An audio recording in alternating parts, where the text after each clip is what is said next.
सम्माननीय पत्रकार बंधुओं, आप सभी को मेरा सादर नमस्कार। आप में से कई पत्रकार बंधु एक माह पूर्व ही गांधी पीस फाउंडेशन में हुई पत्रकार वार्ता के दौरान उपस्थित थे, मुझे ऐसा लग रहा है। आज मैं एक माह के भीतर ही आप लोगों से दूसरी बार मुखातिब हो रहा हूं, तो उसका कारण बहुत ही एक महत्वपूर्ण विषय है जो मेरे सामने, क्या पूरे देश के सामने आया है, और मैं अपने आप को रोक नहीं पाया। जैसा कि आप जानते ही हैं, और मेरे ख्याल से काफी लोग शब्द इतिहास के बारे में कुछ ना कुछ पत्रकार बंधु अध्ययन करते ही हैं। मैं स्वयं पत्रकार हूं, कई प्रतिष्ठित समाचार पत्रों में संपादक की भूमिका निभा चुका हूं। अब तक 30 किताबें मेरे द्वारा लिखी गई है और 100 से अधिक किताबों का मैंने संपादन किया है। अध्ययन ही हमारी पूंजी होती है और उस अध्ययन से हमारे भीतर कुछ भावनाएं जाग उठती हैं। मैं व्यक्तिगत तौर पे स्पष्ट करना चाहता हूं कि एक तो भागवत गीता, जो मुझे हर बार कर्म करने के लिए प्रेरित करती है और मैं उससे बेहद प्रभावित हूं, उसे जीवंत मानता हूं। और दूसरी रचना या व्यवस्था, वह है भारतीय संविधान। मैंने भारतीय संविधान को हमेशा जीवंत रूप में अपने सामने पाया है और हाल ही में संविधान हत्या दिवस घोषित करने संबंधी भारत का राजपत्र में जो नोटिफिकेशन प्रकाशित हुआ, उससे मैं बहुत अधिक विचलित हुआ। मैं यह स्पष्ट करना चाहता हूं कि मैंने कभी भी आक्रामकता का साथ नहीं दिया। लगातार लंबे अरसे से संगोष्ठियां चलती रही, विभिन्न विभिन्न सभाओं के माध्यम से जन जागृति के लिए मैं सामने आया, लेकिन हर मंच पर मैंने यही कहा कि इस विषय को लेकर धरना प्रदर्शन, चक्काजाम और किसी भी प्रकार की हिंसक गतिविधियों में हमारे अनुयायी भाग ना लें। मैं अब भी लोगों से यही आग्रह करता हूं। संविधान, सम्माननीय, संविधान सामान्य बात नहीं है। खासकर भारतीय संविधान की बात की जाए, इसकी रचना एक सामान्य घटना नहीं थी। पाकिस्तान के अलग होने के बाद 299 सदस्य संविधान सभा के थे, उन्हें 22 समितियों में बांटा गया। उन सभी सदस्यों ने और सभी समितियों ने अलग अलग क्षेत्र के समस्याओं को, जीवन शैली को, आने वाली चुनौतियों को, व्यवस्था को, नियमों को, सामाजिक नियमों को, अंतर्राष्ट्रीय चुनौतियों को, सबका बारीकी से अध्ययन किया और उस सारे अध्ययन को क्रमबद्धता के साथ लिपिबद्ध करना अत्यंत जटिलतम कार्य था। और इस बात को आप लोग बखूबी जानते हैं। एक पत्रकार जब बहुत बड़ी बड़ी फाइलें सामने आ जाती है, बहुत सारे दस्तावेज आ जाते हैं, तो उनमें से काम की चीज किस तरह से निकालता है और किस तरह से लिपिबद्ध करता है, वही जानता है। जब वो लिपिबद्ध हो जाती है तो उसके बाद बाकी लोगों को लगता है कि सामान्य बात है, लेकिन वो सामान्य बात नहीं है। उसमें एक पत्रकार की, एक लेखक की तपस्या निहित होती है। डॉक्टर BR अम्बेडकर ने जो सदस्य 299 थे, उन लोगों ने भी अपने आप में साधना किया था इस संविधान की रचना के लिए। तो उस साधना रस के सहारे, जन भावनाओं का मंथन करते हुए देश की भू भौगोलिक स्थितियों का अध्ययन करते हुए, रहन सहन के तौर तरीकों का अध्ययन करते हुए, जाति समुदाय विशेष में भिन्न भिन्न नियमों के पालन का ध्यान रखते हुए सारी की सारी जानकारियां जो थी, दस्तावेज जो थे, उनको क्रमबद्ध तरीके से लिपिबद्ध करने का काम शुरू किया। और एक वो बड़ा संकल्प था जो पूरा हुआ। हम आपको बताना चाहते हैं, यद्यपि मैं किसी भी संगठन के खिलाफ बोलना पसंद नहीं करता, अनावश्यक आक्रामकता मुझे बर्दाश्त नहीं है, लेकिन जो इतिहास बताता है उसे हमारे कोई भी साथी नकार नहीं सकते। 1949 में संविधान के प्रकाशित होने से पूर्व ही जब उसका ड्राफ्ट सामने आया तो हिंदू महासभा, राष्ट्रीय स्वयंसेवक संघ सहित कई प्रमुख संगठनों ने संविधान की कमियां गिनाना शुरू कर दिया और उनका कहना था कि भारत की जो इतिहास है, राजतंत्र के समय जो इतिहास रहा है, उस समय की जो परंपराएं रही है, उनकी अनदेखी संविधान में की गई है। बिना अध्ययन के हल्ला मचना शुरू हो गया। चूंकि उस समय हिंदू कोड बिल को लेकर पंडित जवाहरलाल नेहरू और डॉक्टर भीमराव अंबेडकर जी एक मत थे और उन्होंने स्पष्ट रूप से बयान भी दिए थे कि हमारे लिए चुनौती है, लेकिन इसे हमको पूरा करना होगा। दोनों का था। बिना हिंदू कोड बिल के ही संविधान प्रकाशित कर देना पड़ा।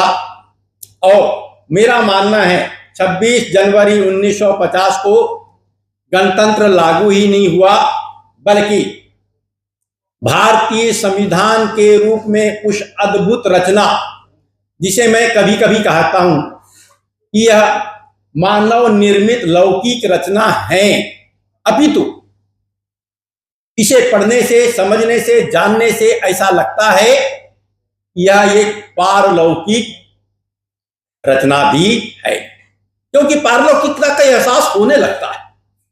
हर प्रकार की समस्याओं का समाधान उस संविधान में है। साथियों, बात यही नहीं रुकी थी। डॉक्टर अंबेडकर का विरोध कई कारणों से हुआ है। उसके बाद संविधान सभा के सदस्य ही संसद के सदस्य के रूप में चुनाव से पूर्व काम करने लगे और पुनः ये चुनौती सामने थी हिंदू कोड बिल को पारित कराना।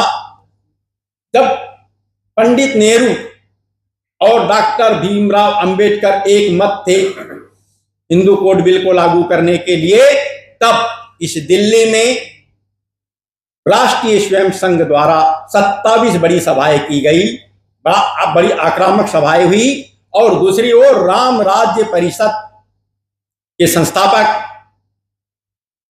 करपात्री महाराज, पूजनीय करपात्री महाराज, क्योंकि वे एक बहुत बड़े संत थे, तो वे भी बड़ा आंदोलन चला रहे थे। कुछ सभाओं में तो आरएसएस और करपात्री महाराज दोनों एक थे। करपात्री महाराज के बारे में मैं काफी कुछ समझ नहीं पाया हूं, मेरा अल्प ज्ञान है, मैं मानता हूं, क्योंकि वे एक और गौ रक्षा के लिए सड़क पर उतरते थे, गौ हत्या का बहुत ज्यादा विरोध करते थे। वही दूसरी ओर सारे राजघराने के लोग ही उनके पार्टी में शामिल थे और उन्हें ही वो चुनाव लड़ाते थे। और जो राजघराने थे वे काहे के शौकीन होते थे? शिकार के। ये बात मेरे भी समझ में कभी नहीं आई। लेकिन एक तपस्वी ने क्यों हिंदू कोड बिल का विरोध किया मुझे भी समझ में नहीं आया। लेकिन जब वो पुराने भाषण सुनो तो ये समझ में आता है कि वे बहुपत्नी प्रथा के विरोध में नहीं थे और उनका कहना था यह भारतीय संस्कृति है। राजघरानों के लोग ही अधिकतर 2, 4, 5, 6, 8, 10 शादी करते थे, लेकिन ये विरोध बहुत तेज था। अंततः डॉक्टर अंबेडकर जी ने कांग्रेस चुनाव का समय देखते हुए कांग्रेस ने इससे कहा कि भाई अभी इसको रोका जाए। नेहरू जी ने भी उनसे कहा कि अभी इसको रोक दिया जाए, चुनाव का समय है, स्थिति परिस्थितियां बहुत ज्यादा विपरीत लग रही थी, उसे रोक दिया। तो उन्होंने कांग्रेस पार्टी से इस्तीफा दे दिया। आप सब जानते हैं उन्होंने दलितों को लेकर के एक संगठन बनाया, फिर बाद में रिपब्लिकन पार्टी भी बनाई। उसके बाद में पंडित नेहरू ने जो हिंदू कोड बिल था उसे 6 भागों में बांटकर पारित करवा लिया। वो पूरा का पूरा हिंदू कोड बिल बाद में पारित हो गया। लेकिन यह विरोध बना रहा। मेरे कहने का तात्पर्य विरोध बना रहा। राजघरानों ने समय समय पर भारतीय संविधान का विरोध किसी ना किसी रूप में किया है। इतिहास को अगर आप अध्ययन करते हैं तो ये चीज सामने आती है। जब पचमढ़ी का सम्मेलन हुआ, कांग्रेस का अधिवेशन पचमढ़ी में हुआ था, उसमें पंडित द्वारिका प्रसाद मिश्र उस समय मध्य प्रदेश के मुख्यमंत्री थे। उन्होंने राजघरानों को लेकर, सामंतशाही को लेकर कुछ टिप्पणी की, तो उस टिप्पणी के विरोध में राजमाता सिंधिया जी ने कांग्रेस छोड़ दी थी और उन्होंने कहा था कि इन्होंने राजघरानों पर कुछ गलत तरीके से तंज कर, और वही राजमाता सिंधिया जी ने बाद में संविध सरकार बनाकर द्वारिका प्रसाद मिश्र की सरकार गिरा दी थी। मैं ये बात थोड़ा सा भी 2 मिनट में खत्म कर रहा हूं। उसके आगे की कहानी ये होती है कि राजा महाराजाओं को संविलियन के समय बहुत सारे विशेषाधिकार दिए गए थे कि इतने तोपों की उनको सलामी चाहिए, वे उनको पुलिस पूछने नहीं आ सकती, और पुलिस अपने यहाँ क्या आएगी, वो थाने में नहीं जाएंगे, वे जेल में नहीं जाएंगे, उनके महल में ही उनको नजरबंद किया जा सकता है ज्यादा से ज्यादा, वो न्यायालय नहीं जाएंगे, न्यायालय को उनके दरबार में आना पड़ेगा, और उनको जो राजस्व मिलता था रियासतकालीन व्यवस्था में उसका एक व्यवस्था तय किया गया, उतना प्रिवी पर्स मिलना चाहिए। प्रिवी पर्स की राशि बहुत अधिक थी, 562 रियासतें थी। इन सब चीजों को देख करके श्रीमती इंदिरा गांधी को लगा कि समता और समानता का सिस्टम स्थापित करना है, इसलिए राजा महाराजाओं के विशेषाधिकार और प्रिवी पर्स को बंद कर देना चाहिए, और 1970 में वो किसी भी तरीके से पारित हुआ। उससे पहले बैंकों का राष्ट्रीयकरण हुआ, प्रमुख खनिजों के खदानों का राष्ट्रीयकरण हुआ, रियासतकालीन कंपनियों का भी राष्ट्रीयकरण हुआ, उद्योगों का राष्ट्रीयकरण हुआ। एक बहुत बड़ी घटनाएं थी। ये देश की अर्थव्यवस्था को सुव्यवस्थित करने के लिए, सुधारने की बात तो हो ही सकती, मैं इसको सुव्यवस्थित कहूंगा, सुव्यवस्थित करने के लिए उनका ये बड़ा कदम था। इसी बीच में भारत पाक युद्ध होता है, और भारत पाक युद्ध में भारत को अब अद्भुत, अकल्पनीय, अप्रतिम सफलता मिली। पाकिस्तान 2 टुकड़ों में बट गया। पश्चिम और पूर्व दोनों तरफ से भारत जो घिरा हुआ था पाकिस्तान से, वो 2 टुकड़ों में बंटने से हमारा विरोधी कमजोर हुआ। इससे बाह्य सुरक्षा को थोड़ा खतरा पैदा होता है, इसलिए 1971 में ही बाह्य सुरक्षा के दृष्टिगत रखते हुए एक आपातकाल लगाया गया, लेकिन आंतरिक आपातकाल नहीं लगा। उसके पश्चात श्रीमती इंदिरा गांधी ने देखा कि राजा महाराजाओं के प्रिवी पर्स और विशेषाधिकार बंद करने से, बैंकों का राष्ट्रीयकरण करने से, खदानों का राष्ट्रीयकरण करने से, कंपनियों का सरकारीकरण करने से पूंजीपति वर्ग उनके खिलाफ हो गया है, और उनको ऐसा लगा कि यह इससे आंतरिक असुरक्षा पैदा हो सकती है। और इसी संशय के बीच में उन्होंने देश में आपातकाल लगाने की सिफारिश तत्कालीन राष्ट्रपति को की। और उसका एक और कारण बीच में और बताना चाहता हूं। 18 मई 1974 को देश में पहली बार पोखरण में परमाणु विस्फोट भी किया गया था। अंतरराष्ट्रीय स्तर पर इसको लेके बहुत अधिक दबाव था। विश्व 2 ध्रुवीय शक्तियों के बीच था, एक ध्रुव उसका पुरजोर विरोध कर रहा था। उसके बावजूद भी पोखरण में परमाणु विस्फोट हुआ, भारत की शक्ति का प्रदर्शन वैश्विक लेवल पर हुआ। उसके बाद अंतर विरोध बहुत ज्यादा होने से, क्योंकि विश्व पूरा ये देख रहा था, हमारे विरोधी देख रहे थे कि भारत में किसी भी प्रकार की अव्यवस्था फैल जाए, भारत किसी न किसी प्रकार से कमजोर हो जाए। शायद इस कारण से, मैं शायद कहना चाहता हूं, मैं आपातकाल का बिल्कुल पक्षधर नहीं हूं, बिल्कुल पक्षधर नहीं। वो ये ना माने कि मैं आपातकाल का पक्षधर, लेकिन उन्होंने इलाहाबाद हाईकोर्ट की एक घटना है, उसको भी साथ में जोड़ा जाता है। हालांकि उसके बाद में वे सुप्रीम कोर्ट चले गई थी, और सुप्रीम कोर्ट ने उन्हें प्रधानमंत्री पद पर बने रहने की अनुमति दी थी। इस बीच में उन्होंने आपातकाल लागू करने की सिफारिश राष्ट्रपति को की, और राष्ट्रपति ने 25 जून 1975 को देश में आपातकाल लागू कर दिया। जिस मीसा कानून के बारे में कहा जाता है वो मीसा कानून भी भारत पाक युद्ध के दौरान ही अस्तित्व में आया था, जो एक सुरक्षा के दृष्टिकोण से बना कानून था। लेकिन एक बात बड़ा स्पष्ट करना चाहूंगा कि जब भी ऐसे कोई कानून होते हैं, आपातकाल लगता है, तो आपातकाल के दौरान ऐसे कानूनों के दुरुपयोग की संभावना होती है। और इतने बड़े बड़े विद्वानों ने, महापुरुषों ने जब आपातकाल के दौरान मीसा के कानून या उससे जुड़ी और भी धाराओं के तहत उसका दुरुपयोग होने की बात की है, तो मैं उसको नकार नहीं सकता। ना ही मेरी इतनी अधिक उम्र है, ना ही मेरा इतना अधिक तजुर्बा। निश्चित रूप से आपातकाल के दौरान इन धाराओं का कुछ हद तक दुरुपयोग हुआ होगा, लेकिन मैं ये स्पष्ट करना चाहता हूं, आपातकाल संविधान की हत्या करके लागू नहीं किया गया था, बल्कि भारतीय संविधान में ही अनुच्छेद 352 में आपातकाल को लागू करने के प्रावधान दिए गए थे और उन्हीं प्रावधानों के तहत आपातकाल लागू किया गया था। अगर आपातकाल की समाप्ति भी हुई तो उन्हीं प्रावधानों के तहत हुई। बाद में सरकार बनी तो सरकार ने अगर शपथ भी ली तो संविधान के नाम पर ही शपथ ली। हमारी सरकारें चली, संविधान इसी संविधान से चली। हमारी पुलिस जो कार्यवाही करती है इसी संविधान के धाराओं के तहत करती है। न्यायालय जो काम करते हैं इन्हीं संविधान की धाराओं के तहत करते हैं। इस संविधान में नियम है, कानून है और प्रावधान, ये तीन चीज अलग अलग है और इन तीनों को मिला करके भारतीय व्यवस्था बनती है। और जो हमारी जीवन शैली है पूर्ण रूपेण भारतीय संविधान पर निर्भर हो चुकी है। इससे एक बड़ी विचित्र स्थिति बन गई है। भारत के संविधान की हत्या दिवस मनाने से बात यह हो गई कि क्या 49 साल तक हम किस संविधान के भरोसे चल रहे थे? आखिर प्रकरण दर्ज हुए हैं तो किस संविधान के तहत हुए? न्यायालय में केस चल रहे थे किस संविधान के तहत हुए? सरकारें चल रही है तो किस संविधान के तहत चल रही है? और आज नहीं कल विश्व मंच पर यह बातें जाएगी।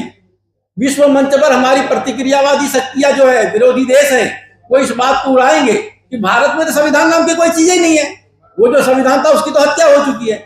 तो इससे गलत संदेश जा सकता। मेरा मानना है कि जैसे नोटबंदी लागू हुई थी तो नोटबंदी को भी पूरी देश की स्वीकार्यता नहीं मिली थी जिस प्रकार आपातकाल को नहीं मिली, लेकिन दोनों ही निर्णय संविधान के दायरे में ही लिए गए थे। संविधान को काट कर, मार कर, हत्या कर नहीं।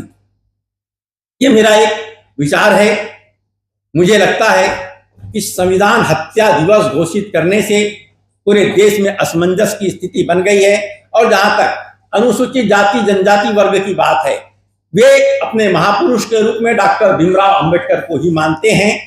उनका मानना है कि उन्होंने ही उन्हें संविधान दिया और उन्हीं के कारण उन्हें न्याय मिला है। वे भी बेहद दुखी इस कारण लग रहे हैं। उनको लगता है कि अब संविधान निर्माता के रूप में जिस भीमराव अंबेडकर को हम जानते हैं, वे संविधान निर्माता के रूप में नहीं जाने जाएंगे, बल्कि नए सिरे से संविधान का निर्माण होगा और उसके रचनाकार कोई और कहलाएंगे और डॉक्टर भीमराव अंबेडकर का नाम कहीं नेपथ्य में खो जाएगा। एक आशंका बन रही है। मैं मर्यादाओं में रहते हुए मैंने सम्माननीय प्रधानमंत्री जी को आग्रह पत्र भेजा है कि मुझे लगता है बड़े से बड़े क्यों ना हो, परिवार में भी जो मुखिया होता है, कई बार मुखिया से भी गलती हो जाती है, भूल हो जाती है, पार्टी की भी कभी कभी बाध्यता होती है, लेकिन प्रधानमंत्री जी एक पार्टी के नहीं है।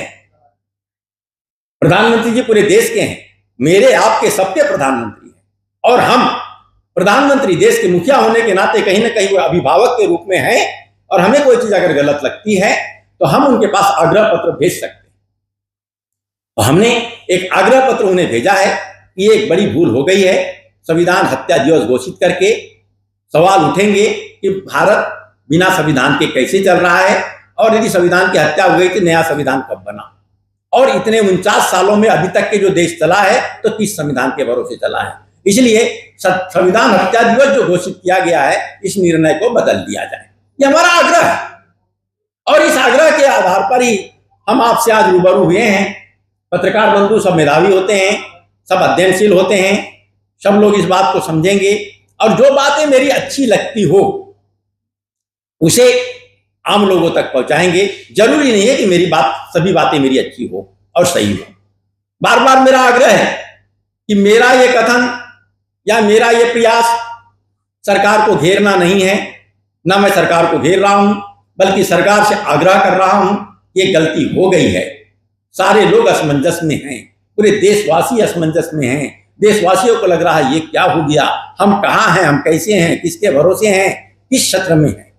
तो ये जो गलती हुई है इसे सुधार किया जा सकता है। मेरा आग्रह है इसे सुधार किया जाए।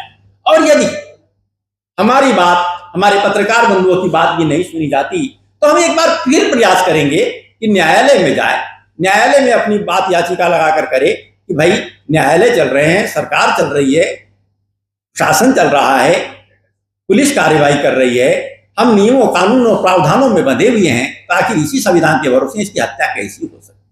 मैं संविधान को कालजयी मानता हूं, जीवन मृत्यु से परे मानता हूं। मैं उस संविधान के भीतर ही पारलौकिकता का एहसास करता हूं, इसलिए मैं दुखी हूं। मेरी अटूट आस्था है और इस अटूट आस्था के कारण ही मैं आज आप लोगों से रूबरू हुआ हूं। अब आप लोगों के मन में जिस किसी प्रकार के सवाल हो तो मैं उपलब्ध हूं। मेरा एक आग्रह जरूर रहेगा कि ये बहुत ही संवेदनशील विषय है। इस संवेदनशील विषय को हम मर्यादाओं में रहते हुए ही आम लोगों तक पहुंचाए। मैं स्वयं मर्यादा में रहना चाहूंगा। नियम कानून तोड़ना न मेरे वश में है, न मैं कभी तोड़ना चाहूंगा। लेकिन मैं वंचितों को, दलितों को, पिछड़ों को सबसे आग्रह करता हूं कि वे यदि चीज सही नहीं लग रही है, यदि उन्हें लगता है कि ये गलत है, तो सामने आए, अपनी बात रखे, अपना आग्रह प्रधानमंत्री तक पहुंचाए, सरकार तक पहुंचाए। सरकार को अगर इस गलती का एहसास होगा तो निश्चित रूप से इसमें सुधार हो सकता है। लेकिन मैं अभी अभी यहां आ रहा था तो रास्ते में कुछ बड़े होर्डिंग लगे हुए दिखाई दिए कि अब नया संविधान बनने के लिए प्रक्रिया शुरू होने जा रही है। क्या आशय है वो मुझे भी फोटो खींच के देखना पड़ेगा। तो मुझे आश्चर्य लगा, अभी संविधान हत्या दिवस हुआ घोषित करके, अब नया संविधान की बात आ रही है, तो क्या इसके लिए पूरे देशवासियों को विश्वास में लिया गया? ये गंभीर विषय है, ये गंभीर विषय है। भारतीय संविधान देशवासियों को विश्वास में लेकर बनाया गया था, वो बहुमत के आधार पर भी नहीं बनाया गया, बल्कि बहुत कम आबादी वाले लोगों की भी बात सुनी गई और संविधान में उनके लिए भी स्थान दिया गया। ये मेरा आग्रह है, आप सबका, हमारा संकल्पित संगठित प्रयास होना चाहिए कि ऐसी अगर कोई भूल हुई है तो इसमें बदलाव आए। और इसको बदलाव लाने के लिए हमको सड़क पर उतरने की बिल्कुल कोई आवश्यकता नहीं है। बौद्धिकता के साथ में अपनी बात हमें रखनी होगी, अपने अपने अखबारों में, अपने अपने न्यूज चैनल में बात रखनी पड़ेगी। सामाजिक संगठन भी सामाजिक स्तर की बैठकों में इन बातों को रखेंगे। इन्हीं शब्दों के साथ मैं अपनी वाणी को विराम इस आशय के साथ दे रहा हूं कि आप लोगों के सवाल के जवाब देने के लिए तत्पर रहूं।